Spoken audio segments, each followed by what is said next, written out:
Hello दोस्तों, welcome back मेरे channel पे फिर एक बार आप सबको स्वागत कर रहा हूँ। और गाइस, एनआरएस एग्जामिनेशंस अप्रैल में जो बच्चे अपीयर किए और जिनका ऑलमोस्ट पेपर हो चुके हैं और एक आधा पेपर शायद अब में से किसी के रह गए होंगे, क्योंकि 6 मई में आपके ऑफिशियली पेपर कंप्लीट हो रहे हैं। और इलेक्शन अफेक्टेड एरिया में जो कुछ स्टेट में इलेक्शन हुआ है वहाँ अभी शेड्यूल करके 12 मई तक पेपर लिया जाएगा। बट ऑलमोस्ट रेगुलर पेपर्स आपके एंड के तरफ है और आपके लगातार क्वेरीज आ रहे हैं कि स्टेटस क्या है सर, इवैल्यूएशंस के क्या प्रोसेस है, किस तरह चेक करा जाता है और क्या मेथड फॉलो करा जाता है एनआरएस में, सारी चीज बताऊंगा। और ये सारी चीजें बहुत सीक्रेट होता है और जनरली ये चीजें एक्सपोज नहीं करा जाता। ऑफिशियली एनआरएस की तरफ से कोई भी स्टेटमेंट नहीं आना है जब तक रिजल्ट नहीं आना है। बट अंदर खाते में क्या काम चल रहा है, क्योंकि हम खुद टीचिंग प्रोफेशन में इन्वॉल्व हैं और एनआरएस के बहुत सारे जो इस तरह के एक्टिविस्ट है जो वहाँ इन्वॉल्व है, जॉब करते हैं और ड्यूटी में है, उनके साथ हमारे कंटिन्यूस लिंक है। और उसी के बदौलत जो इन्फॉर्मेशन निकाल कर आए सारी चीजें शेयर करूंगा। और ये सारी चीजें कलेक्ट करने के लिए बहुत मेहनत करना पड़ता है। तो डेफिनेटली अगर वीडियो पसंद आए, यूजफुल लगे तो एंड पे लाइक करने मत भूलना, कमेंट करने भी मत भूलना और सब्सक्राइब तो आपने कर ही लिए होंगे, बेल आइकन भी प्रेस कर लेना, क्योंकि लाइव सेशन पे भी आपसे मिलते रहता हूँ। गाइज, पूरे प्रोसेस आपको बहुत बारीकी से समझा रहा हूँ।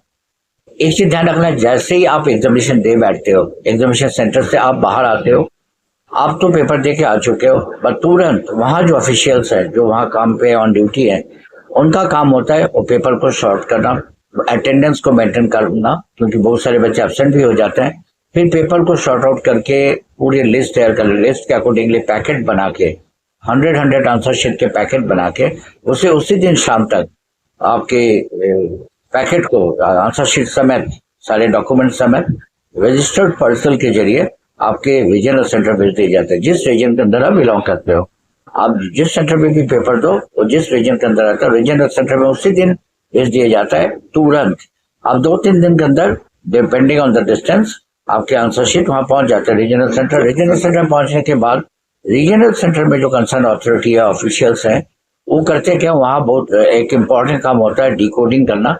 आपके आंसर शीट के जो ऊपर के जो एमआर शीट है, जो आप इंफॉर्मेशन भर के आते हो, आपके नाम, father's name, date, subject code और सारी डिटेल जिसमें मेंशन होता है, set number, question paper code, वो ऊपर के जो कवर पेज है वो वहां से निकाल लिया जाता है और एक कोडिंग करके, सो दैट एग्जामिनर्स को पता ना लगे एक कहाँ से पेपर आए हुए, या आपके एग्जामिनर को ये भी नहीं पता लगता है कि स्टूडेंट के डिटेल क्या है।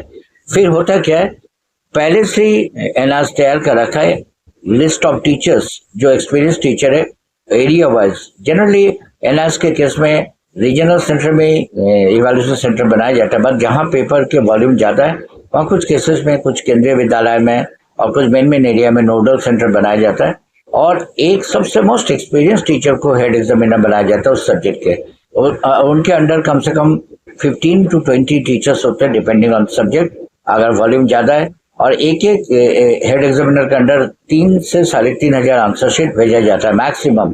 2 से चल के 2,000 से 3,000 तक के रेंज होता है। आप इनको 8 से 10 दिन टाइम दिया जाता है।